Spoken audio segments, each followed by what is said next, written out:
Un nuevo sol ya está naciendo, la fe en el alma va creciendo. Alegre la mañana, con Monseñor Sebastián Camacho. Alegre la mañana, tu guía para empezar el día.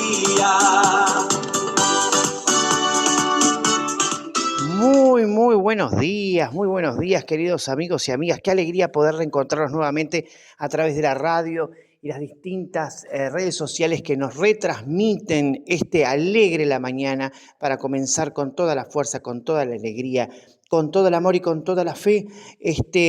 Hoy estamos en jueves 9 de abril. Se nos está yendo abril, ya pasó la Semana Santa, estamos en tiempo de Pascua. Recordemos que el tiempo de Pascua es desde la Pascua de Resurrección y sigue adelante. No es que solamente sea el domingo de Pascua y ya está, cerrá y vamos, no, todo lo contrario. Estamos en un tiempo de alegría, un tiempo de festejo, un tiempo de triunfo, un tiempo de vida. Y eso tiene que ser claro, es un tiempo en donde tenemos que apostar todas nuestras fichas en términos lúdicos, se los estoy dando.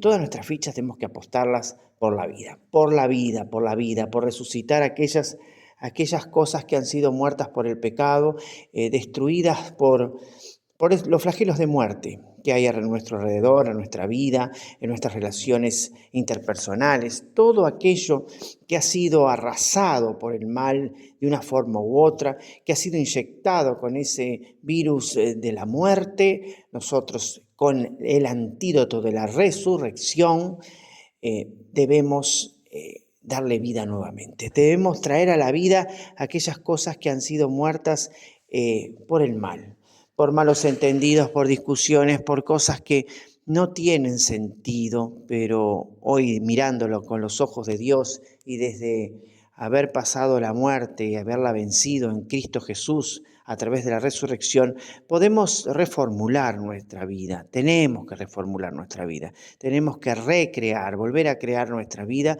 desde la luz y el mensaje de la resurrección. Ha resucitado y esa resurrección nos toca a todos porque nos empodera frente a la muerte, ya que esta muerte ya no tiene poder sobre la humanidad, porque Cristo la ha vencido con su propia vida, entregándose él mismo como ofrenda para pagar nuestros pecados, para indemnizar todo aquello que hemos hecho como seres humanos a lo largo de la humanidad y que lamentablemente no hemos aprendido mucho. Y si podemos ver Medio Oriente, podemos ver África, podemos ver nuestra propia América Latina, encontraremos que los flagelos de muerte siguen calando hondo en las sociedades humanas, en nuestros pueblos, y lamentablemente siguen haciendo estragos en lo que se refiere a derechos humanos, a dignidad, a justicia, ¿no? a visibilidad de muchas comunidades que han quedado invisibles, lamentablemente, bajo el poder, bajo un neoliberalismo económico atroz, en donde todo tiene un precio, todo tiene un valor, todo tiene una fecha de vencimiento, y los seres humanos también. Lamentablemente, la cosificación del ser humano es uno de los flagelos de muerte más importantes hoy día en el mundo, y lo podemos ver cuando dan cifras de muertos, ¿no? Cuando dan cifras de muertos en estos conflictos bélicos de Medio Oriente, donde se contabilizan por miles, por cientos de miles, y esos números son números fríos, son números estadísticos, son números que si los ponemos en la recta numérica son dibujitos que representan cantidades, y esas cantidades lamentablemente son seres humanos, son vidas humanas que han tenido esperanza, que han tenido padre, madre, hermanos, que han tenido un pueblo, tradiciones, esperanza, fe, y hijos, hijas, muchos de ellos, o gran cantidad, pequeños que iban a escuelas y que se vieron sepultados bajo los techos de las instituciones cuando fueron bombardeadas, o enfermos que tenían la esperanza de sanar y vieron sus hospitales derrumbarse sobre ellos y hacer de ese hospital una tumba para todos. Entonces, cuando cosificamos al ser humano, también estamos accediendo a esa muerte, a la dignidad, a esa muerte a la persona y a esa cosificación, que como son 50.000 muertos, pueden ser $50.000 o pueden ser 50.000 plantines de papa, ¿no? Entonces, ojo con las matemáticas cuando se transforman en estadísticas, y estas estadísticas se dan como números fríos, sin un contenido humano, y lo vemos a través de la televisión. Vemos los conflictos en Medio Oriente, vemos los ataques, vemos atrocidades a través de los noticieros, de los canales de aire, pero también a través de las noticias que se nos aparecen en nuestras redes sociales, en el Instagram, en el TikTok, en el YouTube mismo, en donde vemos películas. Para nosotros son películas de acción. Es lo mismo la película que vimos en Netflix como la película que está transmitiendo el noticiero, pero es una película en tiempo real con actores que no han sido contratados para morir, pero los actores hacen que mueren, ellos mueren realmente. Entonces, cuando nosotros también cosificamos la información, estamos poniendo en el mismo nivel la serie de Netflix con el noticiero, en donde las vidas humanas se pierden. Y donde personas con pocos escrúpulos y a veces con carencias mentales o humanas, más bien, no mentales, humanas, con maldad, ¿no? Manejan los hilos de este mundo a fuerza de prepoteo y a fuerza de armas nucleares que las tengo guardadas, como dice, pero puedo usarlas en cualquier momento y destruir civilizaciones enteras. Destruir civilizaciones. Ya el manejo de genocidio quedó chico, ¿no? Quedó chico. El ser humano no aprende de los genocidios, de los holocaustos, no aprende. Y vuelve a repetir lo mismo, y lamentablemente son los mismos oprimidos que se transforman en grandes opresores, repitiendo la historia que ellos sufrieron en otros países y en otros pueblos. Entonces Jesús viene a erradicar todo eso. Jesús viene a erradicar, a decirnos: corten, paren con esos engranajes de mal centrados en la destrucción. Y en ese paren es esa cruz que tranca esos engranajes con esa ofrenda generosa de la vida de Jesús. Y en esa generosidad, y en ese poner la otra mejilla, y en ese, si te viene a pedir la túnica, déjale también el manto, en ese no seguir en la rosca y no entrar a generar esa bola de nieve que termina mal, que termina en la humillación, en la cosificación, en la muerte física, pero también en la muerte espiritual y afectiva. Por eso, cortar los flagelos de mal, cortar los engranajes, ese dar y recibir centrado en el mal, tienen que ser prioridades en este tiempo de resurrección. Cortar todo aquel mal que haya sido sembrado por nosotros o que hayamos recibido nosotros y que aún sigue sonando en nuestro interior, en nuestro corazón, sigue hiriendo de alguna forma nuestra vida. Bueno, cortemos ese flagelo de muerte radicalmente y transformemos nuestra vida en una nueva vida. Transformemos en una vida en donde la alegría, la luz y la esperanza sean una constante. Busquemos la alegría, busquemos esa alegría que no es de andar riéndose, sino esa alegría de vivir, esa alegría de trabajar, esa alegría de estar con nosotros, ese poder transformar aquellas cosas que antes eran pesadas en cosas que puedo disfrutar en tiempos de calidad, en salir de nuestra zona de confort y encontrar otras zonas en que no eran exploradas por mí, por miedo a salir de mi comodidad. Entonces, saliendo y rompiendo con todas las barreras que la vida humana nos ha impuesto de una forma dogmática, porque no tienen razón, a través del prejuicio, del miedo, de la incertidumbre, nos ha generado caminares dudosos, temerosos. Entonces, en ese miedo, en ese temor, en ese estado duditativo, nosotros no avanzamos, sino que nos mantenemos quietitos en algunos rincones de la vida, esperando que la vida pase o que alguien se acerque a mí y me traiga alguna buena noticia o me defiendo de que venga a atacarme. Entonces, hoy quiero compartir ustedes ese miedo también, esa decepción que debemos vencer, ese cortar con los flagelos de mal. Entonces, quiero compartir con ustedes para comenzar esta mañana el texto de Lucas, capítulo 24, versículo del 13 al 35, que dice así: el mismo día de la resurrección iban dos de los discípulos hacia un pueblo llamado Emaús, situado a unos 11 kilómetros de Jerusalén, y comentaban todo lo que había sucedido.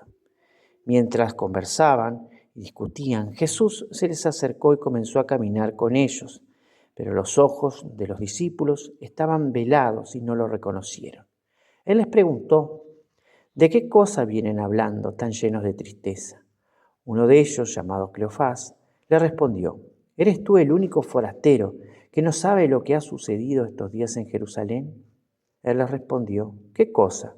Ellos le respondieron: lo de Jesús el Nazareno, que era un profeta poderoso en obras y palabras ante Dios y ante el pueblo.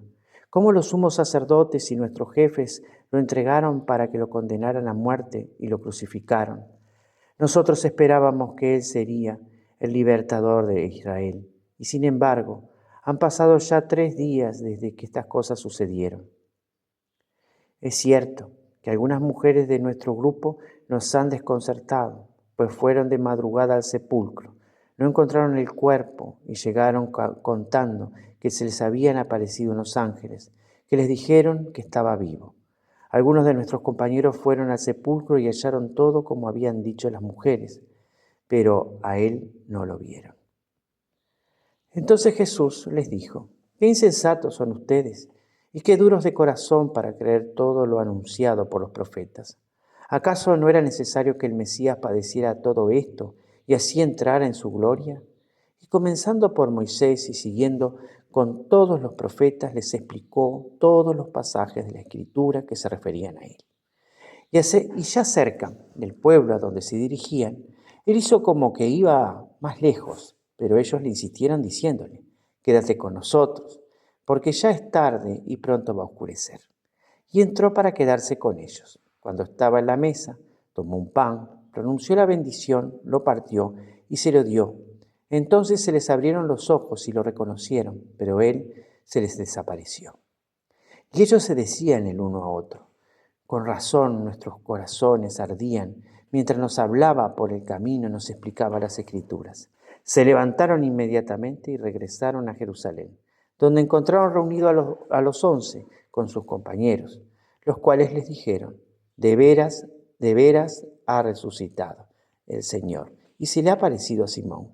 Entonces ellos contaron lo que les había pasado por el camino y cómo lo habían reconocido al partir el pan. Queridos amigos y amigas, este es el pasaje de los discípulos de Emaús. Discípulos que se iban ya derrotados, que se iban desilusionados con la historia de Jesús. Lo habían visto hacer maravillas y decían, era poderoso ante los ojos de Dios y ante los ojos del pueblo. Y claro, ellos habían sido testigos de cómo sanaba enfermos, cómo resucitaba muertos, cómo daba vista a los ciegos, cómo hacía caminar a los paralíticos, cómo transformaba el agua en vino, cómo caminaba sobre las aguas.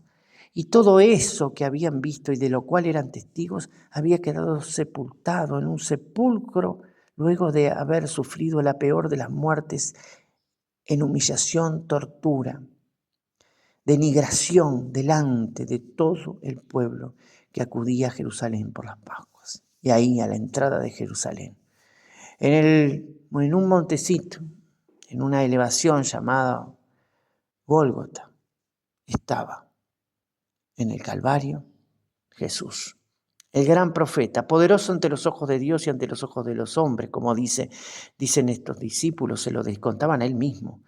Y no lo podían reconocer, porque el dolor también, el dolor no les permitía ver, no les permitía sentir, no les permitía movilizarse, porque también el dolor y el miedo habían inundado sus corazones. Y la decepción de que fuera libertador, y muy probable que la liberación que ellos buscaban era una liberación política de la opresión del imperio romano que ocupaba los territorios donde se encontraban los israelitas. Y muchos esperaban que fuera un Mesías revolucionario y que instaurara nuevamente el trono de David. Y Jesús, como se lo dice a Poncio Pilato, yo no soy de este mundo, mi reino no es de este mundo, pero ellos no habían entendido. Entonces, con esa confusión y con esa necesidad de justicia y con esa impotencia de que aquel que era poderoso ante los ojos de Dios y de los hombres y que había pasado haciendo el bien, había sido muerto de la peor forma, ellos volvían a sus vidas cotidianas, volvían a Emaús, volvían a sus pueblos, volvían a sus trabajos.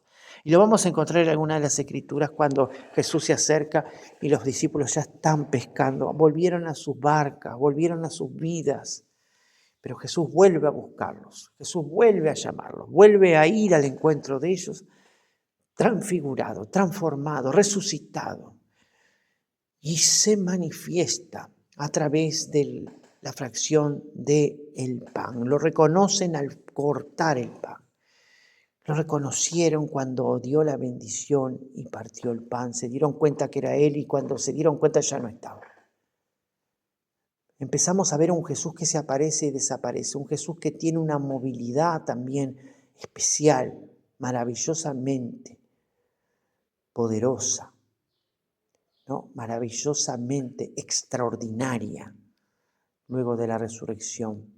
Porque también ponen en tela de juicio y vamos a tener que, unos decían, es un fantasma, es un espíritu. Bueno, y Tomás mete su dedo en las llagas, ¿no? Hasta que yo no, dice Santo Tomás, hasta que yo no vea, no meta mi dedo en sus llagas y mi mano en su costado, yo no voy a creer. Y Jesús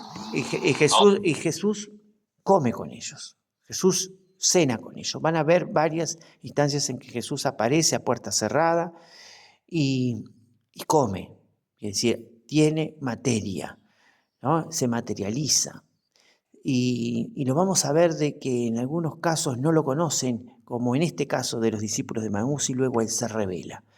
Entonces el mensaje que yo quiero dejarles es: Jesús sigue estando entre nosotros, caminando como caminó con los discípulos de Emaús rumbo a ese pueblo que queda a 11 kilómetros de Jerusalén. Sigue explicándonos las Escrituras y sigue tratando de hacernos entender de que el reino de los cielos está en nuestro sí, está en esa entrega absoluta al cumplimiento de la voluntad del Padre, que es la voluntad de la construcción de nosotros mismos como reinos de los cielos en la tierra, como testigos, como Cristos, como luces en medio de las oscuridades, para iluminar, pero sobre todo para encender a nuestros hermanos con la esperanza, la fe y el amor. Por eso en este pasaje, los discípulos de Emaús, quiero que hoy mires a tu alrededor y que encuentres a Jesús, que se encuentra camuflado, que se encuentra escondido, que se encuentra alrededor de tu vida pronto para que lo reconozcas y para compartir contigo la vida y la vida en abundancia. Alrededor tuyo, alrededor de ustedes, se encuentra Jesús, como se encontró en este camino de Emaús. Se encuentra resucitado, caminando con ustedes e intentándoles explicar de que la vida es una entrega absoluta y que en esa entrega absoluta Dios hace maravillas con nuestra debilidad. Dios hace fuerte a los débiles, Dios toma a aquellos que están más dañados y de esa piedra que es desechada por los arquitectos es de la que hace la piedra angular del edificio. Por eso confiemos en Dios, miremos a nuestro entorno y descubramos el rostro de Cristo en nuestros hermanos. Y lo vamos a encontrar en hermanos que ni siquiera nos imaginamos, en personas que ni siquiera nos imaginamos que puede estar Jesús. Y Jesús a través de ellos va a hablar con nosotros y nos va a invitar a vivir esta vida nueva, plena y eterna. Queridos amigos y amigas, ha sido un gusto poder compartir como todas las mañanas este alegre la mañana. Dios mediante, mañana a las 6:30, capaz que un poquito más tarde, porque ahora me están diciendo, no escuchamos. Entonces, bueno, vamos a empezar a cambiar el horario, vamos a empezar a transmitirlo a las 8 de la mañana para que puedan todos en tiempo real poder escucharnos. Y aquellos también a través de las redes sociales pueden seguir escuchándonos en forma diferida. Así que es una alegría y es un gusto, como todas las mañanas, comenzar con este alegre la mañana. Abrazos y bendiciones. Hasta mañana, Dios mediante.